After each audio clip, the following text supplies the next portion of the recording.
MPP ni. But so only MPP focus the truth is that baby name who said Subaya the core 2020 election in Namway. Okay. Because Nipa baby share and near my say yeah. As I say intiminia. Phenomenon say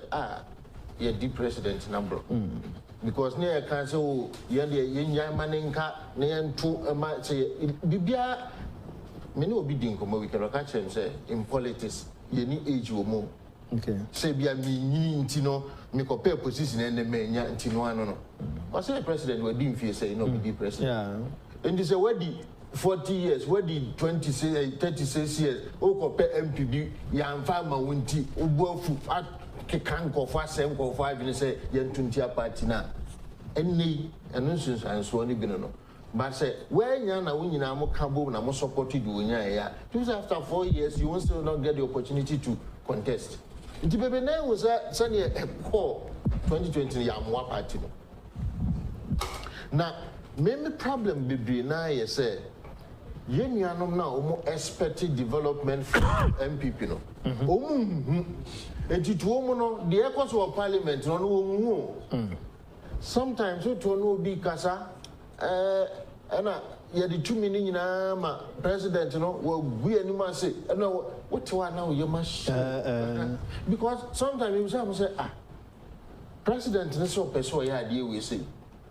ebra se bejafo enkonkodi hu djuma ni enya kwanya ni enya ade no ade yi nko o gidi se ne esie a ayensua no MP amma omo project yi bom no ndc ankomo nkokrumo enko constituency komati ogum enko bom mama ne I am just playing back 2007 2008 and NDC I could see pseudo office ayensua constituency you be see as PT amamu MPP for so mo mpene MPP no anko for so mo mpene obeya ma wa ye on couple elusu city no and is say na okay ye bet na ho na I say me de moyi me de na nso me party si ma me nko na ye ja de sa no matena ho a MPP for your family. So NDC as a political party is a major problem in Ghana. Why are they frustrating government business even to extend that blocking the approval for loans to construct hospitals? For you Jimmy now what Ghana now say from for you now. Wunim asem from head to toe. Na obeda beti yakudi de kufu ado atem. De kufu ado atem anyhow. How come? Na me wura ho me ho ametimbusa mo say enti omo obusia sabe me ba me wa hai mitimi kasa na mansem me kasa na say Captain Smart be ye aniamo ho bi fa achemfo ma me be kasa di na tam rough bi kan papa na ma me na me wie no course me nyaye me yiri bu fu ya mate say ena ni pe frɛ me kekere me say adentina me course into deep. Esan se me ye ba dwen banti no me sen ba ye video be pa chew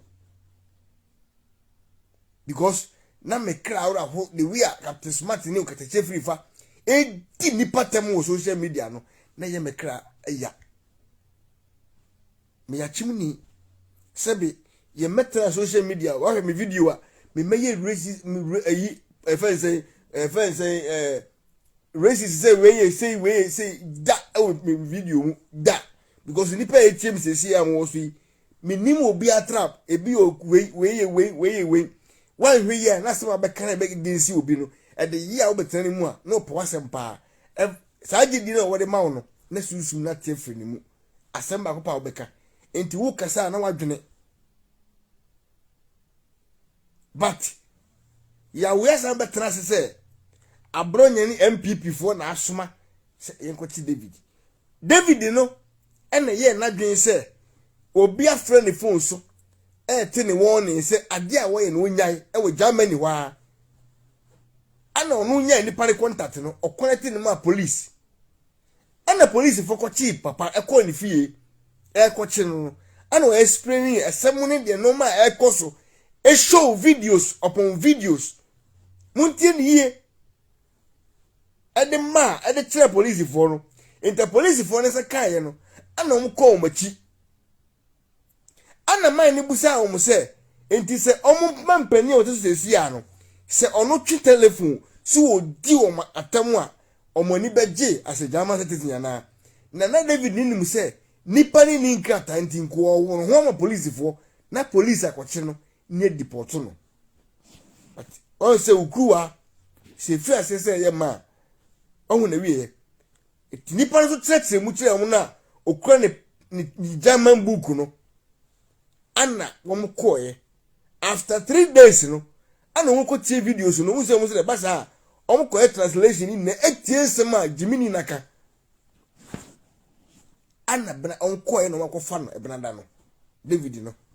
ko chi David ni wie asa na mo friend papa no aka kire se metro na no asem ebenada de ne ya mane tu na mo ye no I am telling you say ewiase e we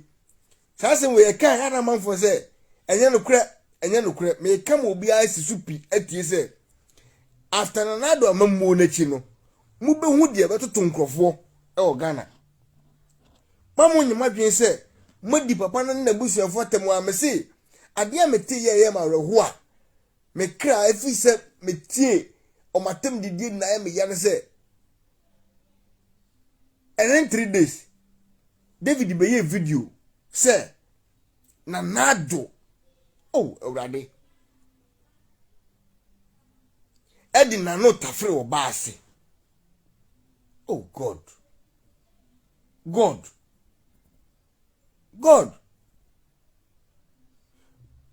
aja eno kreje usu eno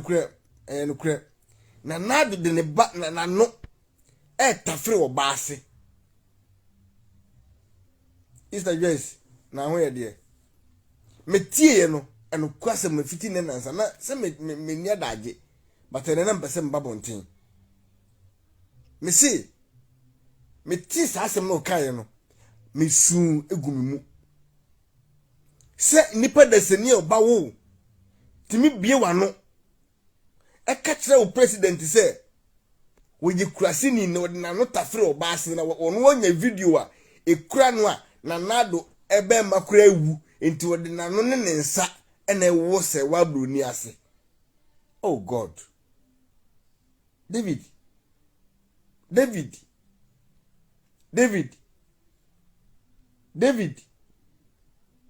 yen na ye nipa o yen na ye nipa wate face the country for emu ma masore eni mu mema hwe ewiase emre eni nkaso amonhwe bibi ye sasem na wakaron se enye no kura awie da ho ni mu de twen wo no David so anhwe yi amese